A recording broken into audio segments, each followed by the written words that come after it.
BYD is indeed low-key. However, we have been very active in our action, especially in the deployment of new energy, for example, the core technologies, the batteries and the engines and controls.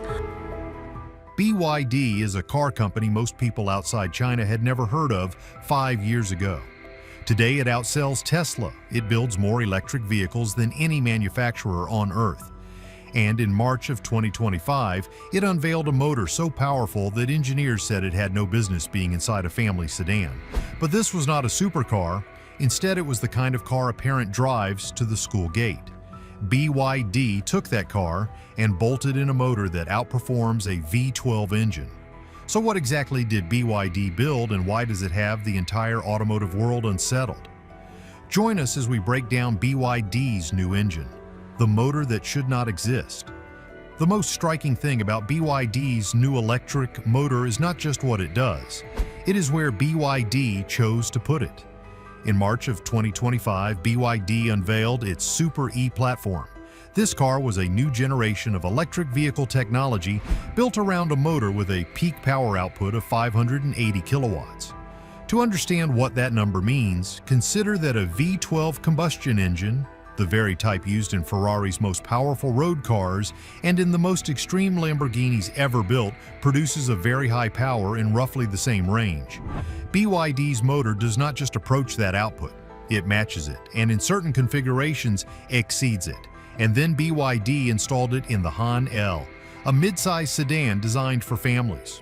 But what you are about to see next will really surprise you. The motor achieves something else no mass-produced electric motor had ever done before. It spins at more than 30,000 revolutions per minute. The significance of that figure is difficult to overstate. You see, for most electric motors in production vehicles operate at somewhere between 15,000 and 20,000 revolutions per minute at their peak. So to go 30,000 revolutions per minute in a motor that will be built in volume, not only that it will be driven daily by ordinary people, and this very car would be taken for service at ordinary dealerships, is something that had simply not been done before. BYD did it and then announced the unveiled sedan with a 0 to 100 kilometers per hour time of 2.7 seconds. Now, see it like this: the Porsche 911 Turbo S, one of the most celebrated performance cars ever made, reaches 100 kilometers per hour in 2.7 seconds. This is unique to the Turbo S, this kind of like bumpy braille effect, so blind people can read that this car, yeah, that's the Turbo S, it's clearly very, very fast. And obviously you have the new taillight design that you get on the 992.2 generation of 911. BYD achieved the same figure in a car it is selling to families. The unveiled SUV, BYD's 7-seat family hauler on the same platform, covers 0 to 100 in 3.6 seconds. For context, the original Bugatti Veyron, once described as the fastest production car ever built, needed 3.5 seconds. A family SUV and one of the most extreme automobiles ever conceived are separated by 1/10 of a second. And here is something that should take you off your seats. The power density of the motor adds another dimension to how unusual this achievement is. BYD's motor produces 16.4 kilowatts per kilogram, the highest power density of any production motor in the industry. Higher power density means more performance from less weight, and less weight means better efficiency, longer range, and faster acceleration without the penalties that normally come with chasing extreme outputs. The engineers did not simply turn up the power. They rebuilt the motor from the ground up to be more powerful and more efficient at the same time. Inside the Super E platform, BYD used a grade of magnet designated N50EH, a high-energy material that boosts magnetic performance by 18% compared to the previous generation, while simultaneously reducing current losses by 44%. The motor's silicon steel sheets are just 0.2 millimeters thick, an ultra-fine design that cuts down on the energy loss to heat as the magnetic field cycles through the core. The winding pattern inside the motor uses 10 layers arranged in a short-distance configuration that lowers copper losses by 21%. Each of those improvements sounds incremental in isolation. Combined, they produce a motor that generates extraordinary power while losing less energy to heat than anything comparable that came before it. Running behind all of that is a silicon carbide power module operating at 1500 volts.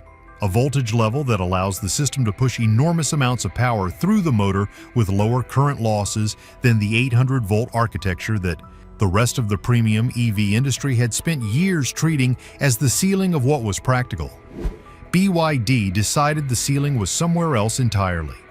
Direct cooling refrigerant technology runs through the motor itself, managing heat in a way that preserves the motor's ability to sustain its peak outputs over time, rather than pulling back to protect components during extended hard use.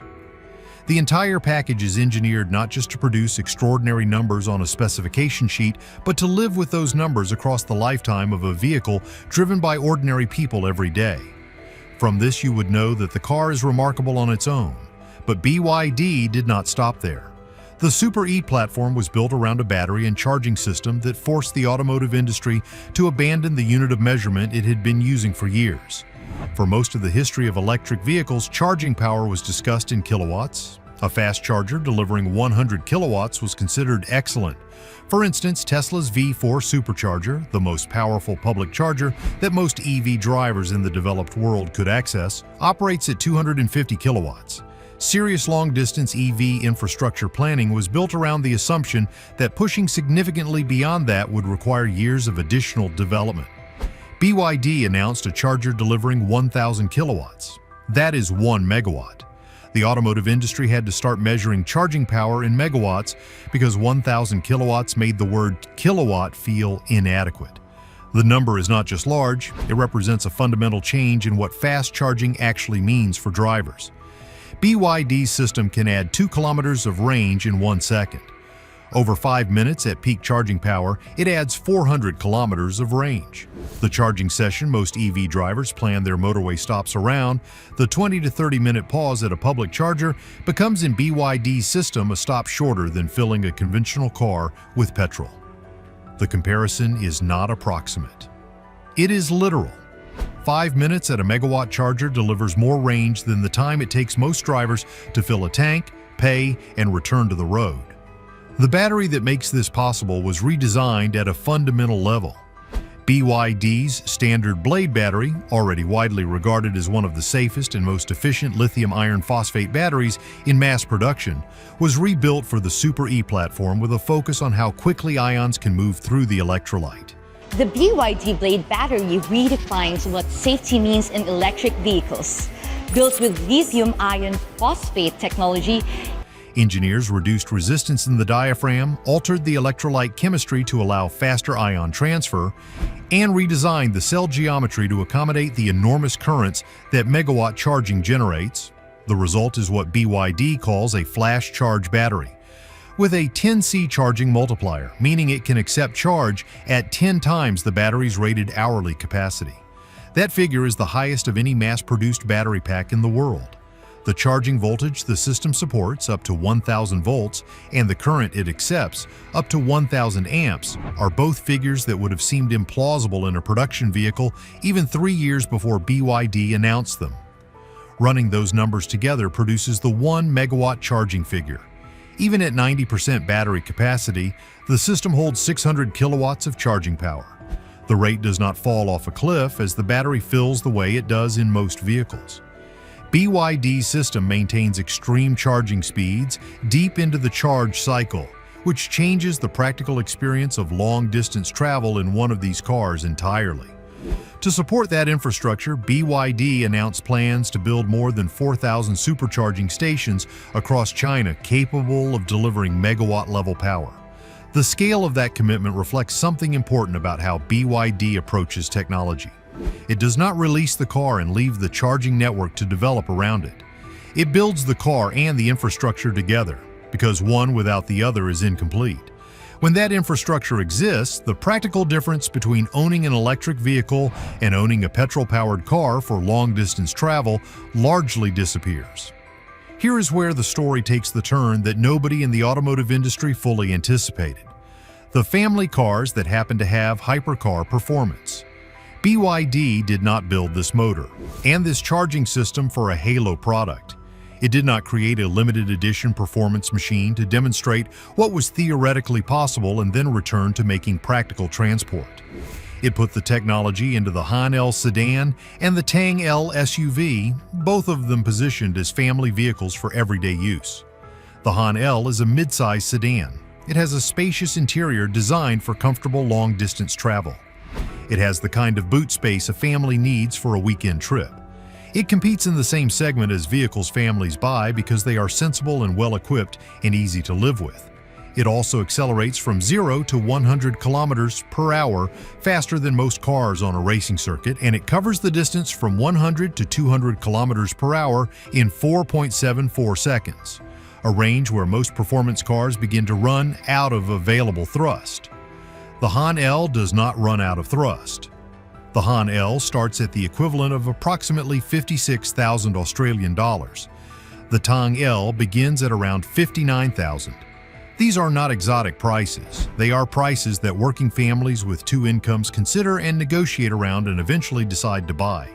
BYD put genuinely hypercar performance into vehicles that genuinely ordinary people will purchase, drive to school runs and office car parks and weekend supermarkets, and think of primarily as transport rather than as machines. This is the BYD Tang L EV, and it doesn't really look like much, does it? What if I told you this family SUV here has over 1,000 horsepower and 1,000 kilowatt charging speeds? That combination has no real precedent in automotive history. Both Han L and Tang L come equipped with BYD's God's Eye B smart driving system, featuring roof-mounted LiDAR for enhanced autonomous driving capabilities. This is not a stripped-down base model. The car that accelerates like a Porsche also parks itself, monitors its surroundings with a sensor array borrowed from the premium autonomous driving world, and does it all at a price point that undercuts the European competition by a significant margin. The reaction online to Han L's performance figures was immediate and divided. Part of the audience found the numbers extraordinary in a straightforward, celebratory way. Another part of the audience raised a question that nobody had thought to ask before, because nobody had needed to. Should a family car be capable of accelerating faster than a Porsche 911? The concern is not really about the car, neither is it about the driver. It is about a parent who has spent a decade driving a mid-size crossover with modest acceleration and is now sitting behind controls attached to a drivetrain that produces supercar outputs. The car is capable of things the driver has not experienced before and may not be equipped to handle safely. The comparison that circulated widely was to Xiaomi's SU7 Ultra, another Chinese electric vehicle with extreme performance figures. Xiaomi built into the SU7 Ultra a system that required drivers to complete a practice session before the car would unlock its most aggressive acceleration modes. BYD has not announced a similar system for the Han L or Tang L. That conversation has not been resolved. It is ongoing, and the fact that it is ongoing says something about how quickly the technology has moved ahead of the frameworks the industry uses to think about safety and capability together. But here comes the shocker. Keep watching for more. The company that was never supposed to build this. To understand why BYD's engine announcement landed so heavily, it helps to understand where BYD came from and why almost nobody in the established automotive industry took it seriously for most of its existence. Wang Chuanfu founded BYD in Shenzhen in 1994. He was 30 years old. He had a chemistry degree and a background in battery research, and he had identified an opportunity. At the time, Japan dominated the global market for rechargeable batteries. Japanese manufacturers controlled the supply of nickel-cadmium cells used in mobile phones, power tools, and consumer electronics, and they charged prices that reflected that dominance. Wang Chuanfu believed he could manufacture competitive batteries for substantially less money if he approached the production process differently. He raised around $300,000, rented a factory building, and started BYD as a battery company. The early years were defined by improvisation and scale. Japanese battery manufacturers used sophisticated automated production lines that required heavy capital investment. BYD could not match that investment. Instead, Wang Chuanfu broke the production process into individual steps that could each be performed by hand by workers paid low wages, using equipment the company built itself from locally available materials. The quality control was meticulous, the costs were low. Within a few years, BYD had captured a significant share of the global market for rechargeable batteries and was supplying major mobile phone manufacturers, including Motorola and Nokia. The pivot to automobiles came in 2003 when BYD acquired a small, struggling Chinese car manufacturer called Qinchuan Automobile. Nobody outside China took much notice. A battery company buying a tiny Chinese automaker seemed like an unremarkable piece of regional, corporate activity. Warren Buffett's investment firm took a different view. In 2008, Berkshire Hathaway purchased approximately 10% of BYD for $232 million. Buffett's business partner, Charlie Munger, who pushed for the investment, described Wang Chuanfu as a combination of Thomas Edison and Jack Welch, someone who could both conceive the technology and execute the business around it. The Western automotive industry remained largely unconvinced. What followed over the next 15 years was a small accumulation of capability that the industry consistently underestimated. BYD developed its own battery chemistry, its own battery management systems, its own electric motors, its own power electronics, and its own vehicle platforms. Where most Western and Japanese automakers relied on networks of independent suppliers for critical components, BYD built almost everything itself. That vertical integration gave the company cost advantages that competitors found difficult to understand from outside and nearly impossible to replicate quickly. It also meant that when BYD wanted to do something with its technology, the decision sat entirely inside the company. There was no external supplier to negotiate with, no component partner whose roadmap had to be accommodated, no intellectual property boundary to navigate. The speed at which BYD moved from battery manufacturer to the dominant global NEV company is partly explained by this structure. Every breakthrough the company made in one area could be immediately applied across all the others, because all the areas belonged to the same organization. By 2023, BYD had overtaken Tesla in quarterly sales of fully electric vehicles for the first time. By 2024, BYD's total new energy vehicle sales, including plug-in hybrids, had made it the dominant force in the global electric vehicle market by volume. The company that nobody in Stuttgart or Detroit or Tokyo had worried about seriously until it was outselling them had reached that position, not by copying what the established industry was doing, but by building a different kind of capability from a different kind of foundation. The Super E platform and the motor at its center are the fullest expression of what that foundation makes possible. BYD did not license the technology, nor did they buy it. Instead, developed it internally over years of investment in materials science, manufacturing process, and power electronics, guided by a founder who came from battery chemistry and understood at a fundamental level what it would take to push beyond what the industry believed was the practical boundary. That history is why the motor exists. It is also why nobody saw it coming. But this story is far from over. So stay with us because there's more to unpack.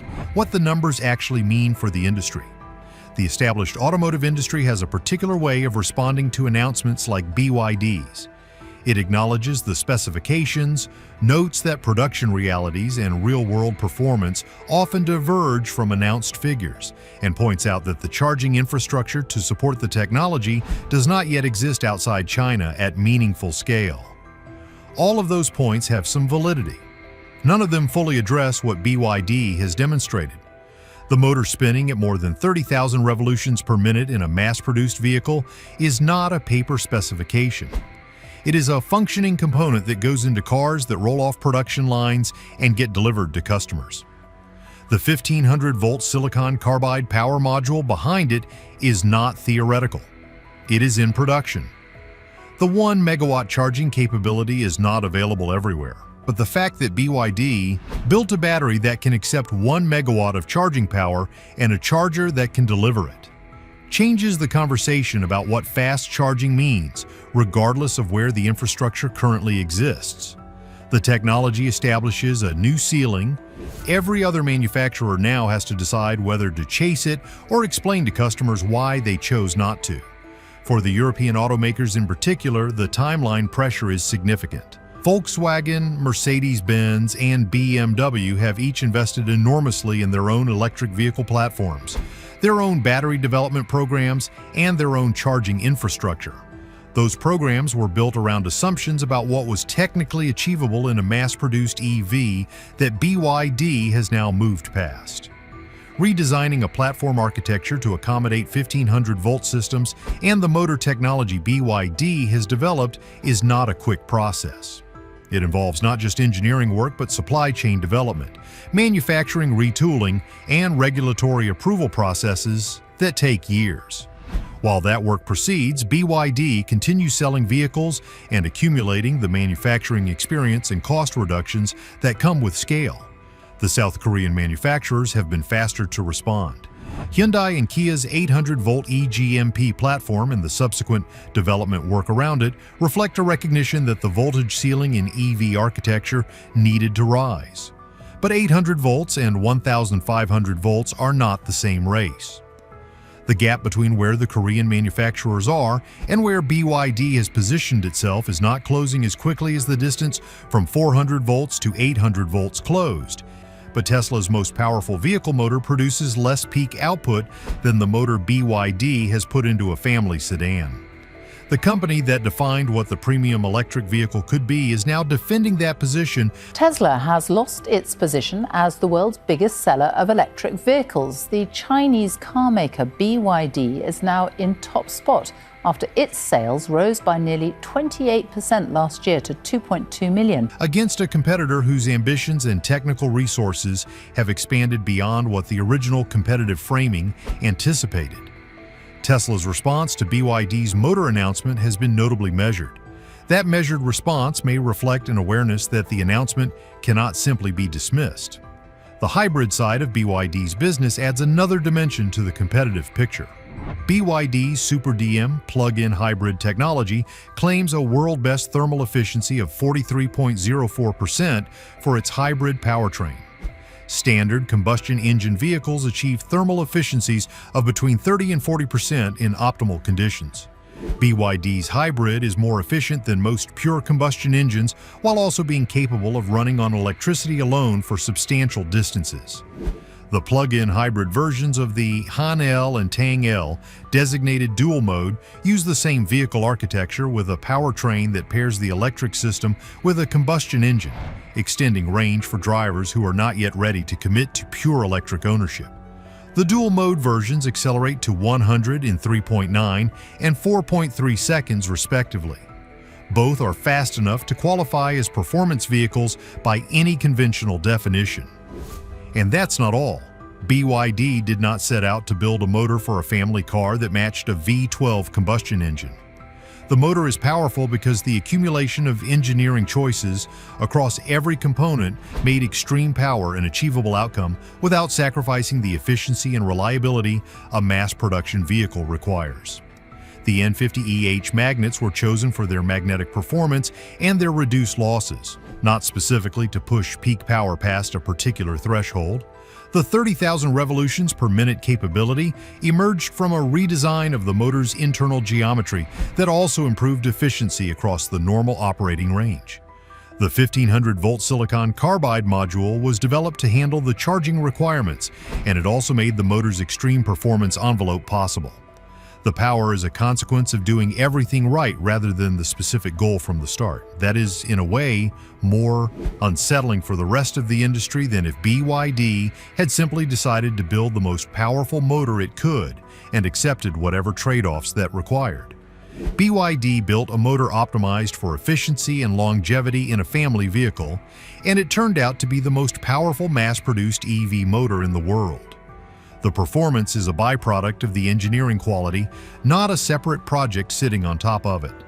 The BYD Super E platform represents the point where a company that began with $300,000 and a rented factory has built technology that the most capitalized automotive companies in the world are now measuring themselves against.